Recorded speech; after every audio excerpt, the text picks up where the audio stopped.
Night fishing has always had a certain allure. The calm of the water, the stillness of the night, and the possibility of catching something big always drew me in. Last Friday, I decided to take my boat out to Lake Erie, despite the rumors and whispers about strange occurrences after dark. I figured those were just tales spun by bored locals. I arrived at the lake around 10 p.m. The air was crisp, and the moon cast a silvery glow over the water, creating an almost magical ambiance. I unloaded my gear and pushed the boat into the lake, the gentle lapping of water against the hull, a soothing sound. As I rowed out, the shoreline receded into a dark silhouette, and I felt a thrill of excitement mixed with a hint of unease. As I strained to see through the fog, I heard a faint splash nearby. At first, I thought it was just a fish, but the sound was too deliberate, too rhythmic. It grew louder, closer, as if something was swimming just beneath the surface. I gripped my flashlight and shone it into the water, but the beam was swallowed by the fog,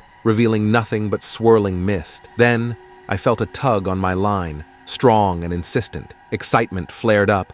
I began to reel it in, expecting a sizable catch. But as I pulled, a foul odor reached my nose, like rotting fish mixed with something indescribably worse. The line grew heavy, almost too heavy to reel in, and I started to struggle. Suddenly, the rod was yanked from my hands with such force that I nearly toppled overboard. My heart raced as I fumbled to regain my balance. The fog seemed to press in around me, and the splashing sounds grew louder, more frenzied. It was then I saw it, a dark shape beneath the water, massive and undulating. Panic set in. I grabbed the oars and began to row, but the boat barely moved. The shape beneath the water was following me, and I could feel its presence, malevolent and ancient. My breath came in short, ragged gasps as I rowed harder, desperately trying to escape whatever was stalking me. The fog grew thicker, the air colder. I could see my breath now, and the sounds from the water morphed into something almost human, a garbled whisper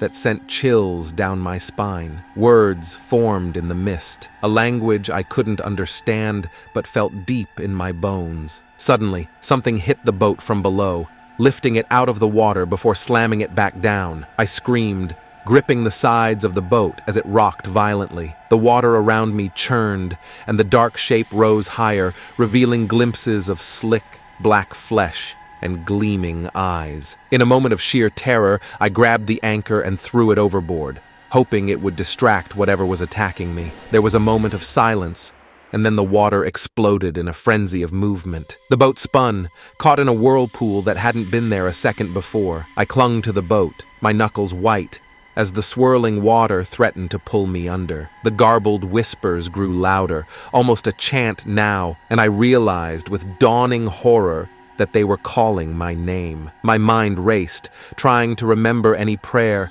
any plea for help, but all I could do was scream. Then, as quickly as it had begun, the water stilled. The fog began to dissipate, revealing the moon and stars once more. The whispers faded, replaced by the familiar sounds of the night. I sat there, trembling, unable to comprehend what had just happened. When I finally managed to row back to shore, dawn was breaking. The first rays of sunlight felt like a blessing, a promise of safety. I stumbled out of the boat, my legs weak and unsteady, and made my way to my truck. As I loaded my gear, I noticed something on the deck of the boat, a single slimy scale, larger than my hand, glistening in the morning light. I left Lake Erie that morning, vowing never to return. The locals' tales weren't just stories, they were warnings. Something ancient and malevolent lurked beneath those waters, something best left undisturbed. Now, whenever I hear the call of the water at night, I remember that dreadful fog